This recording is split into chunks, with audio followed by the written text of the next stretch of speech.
വചനം പറയാണ് 1 തിമോത്തി 4:1. വരും കാലങ്ങളിൽ ചിലർ കപടാത്മാക്കളിലും പിശാചിന്റെ പ്രബോധനങ്ങളിലും ശ്രദ്ധയർപ്പിച്ചുകൊണ്ട് വിശ്വാസത്തിൽ നിന്നും വ്യതിചലിക്കുമെന്ന് ആത്മാവ് വ്യക്തമായി പറയുന്നു. 2 തെസ്സലോനിക്കർ 2:3 കുട്ടി വായിച്ചേ.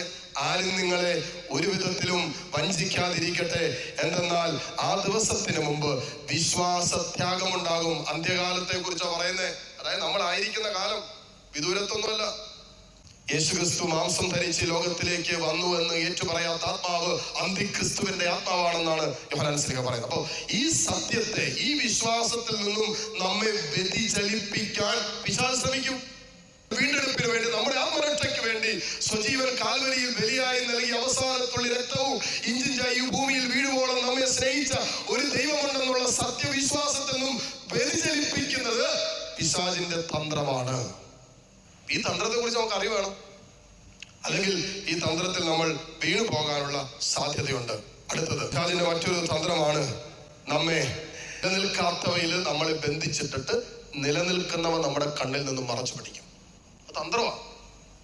അനേകരും മൊബൈൽ ഫോണിന്റെ അഡിക്ഷനിൽ കിടക്കുന്നവരുണ്ട്. എത്രയോ പേരാണെന്നറിയാവോ? മണിക്കൂറുകൾ വേണമെങ്കിൽ ഷോർട്സ് കാണും, മണിക്കൂറുകൾ വേണമെങ്കിൽ യൂട്യൂബിൽ കാണും, മണിക്കൂർ സിനിമ കാണും, സീരിയൽ കാണും, വെബ് സീരീസ് കാണും. മണിക്കൂറുകൾ, ഒരു ദിവസത്തിന് 4-5 മണിക്കൂർ, ചിലപ്പോൾ അതിലധികവും വീഡിയോ ഗെയിം കളിക്കുന്ന പിള്ളേരുണ്ടെന്ന്. നിലനിൽക്കാത്തവയിൽ ഒരുവന്റെ ആത്മാവിനെ കെട്ടിയിട്ടിട്ട് നിലനിൽക്കുന്ന വിഷയങ്ങളിൽ നിന്നും ഒരുവനെ മറച്ചു പിടിക്കുന്നത് പിശാചിന്റെ തന്ത്രമാണ്. അതുകൊണ്ടാണ് അതിൻ്റെതായ കാര്യങ്ങളിൽ മാത്രം കുടുക്കിയിട്ട് നിത്യത അടച്ചു കളയും.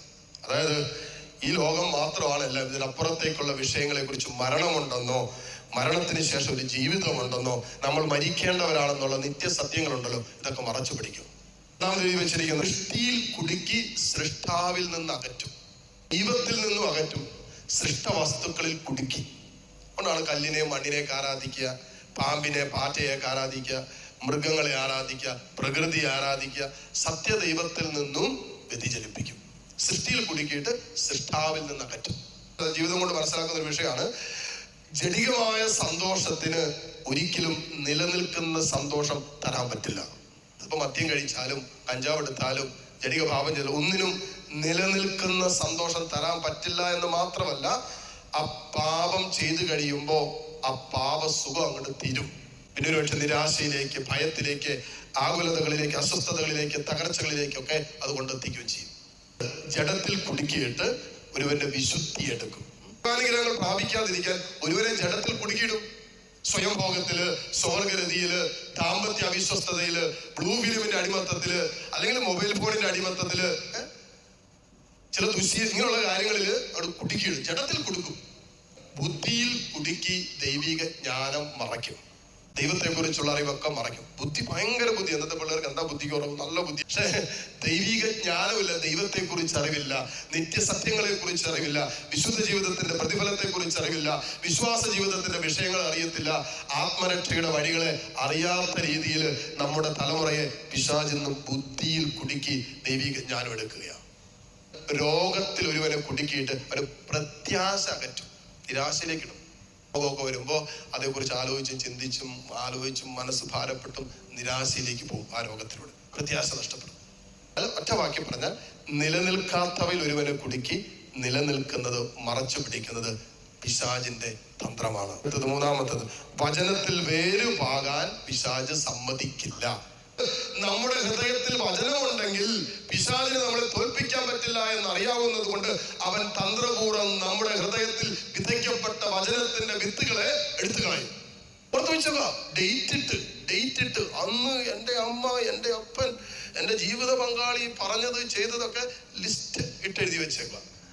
ഇത്രയും നാൾ കേട്ട വചനമൊക്കെ പിശാച് എടുത്തുകൊണ്ട് പോവുകയും ചെയ്തു. പരിശുദ്ധാത്മാവിനെ വഞ്ചിക്കാൻ സാത്താൻ നിന്നെ പ്രേരിപ്പിക്കും. ഇത് വളരെ പരിശുദ്ധാത്മാവിനെ വഞ്ചിക്കുന്ന ഒരു ജീവിതത്തിന്റെ മേൽ പരിശുദ്ധാത്മാവിന്റെ അഭിഷേകം കിട്ടുമോ?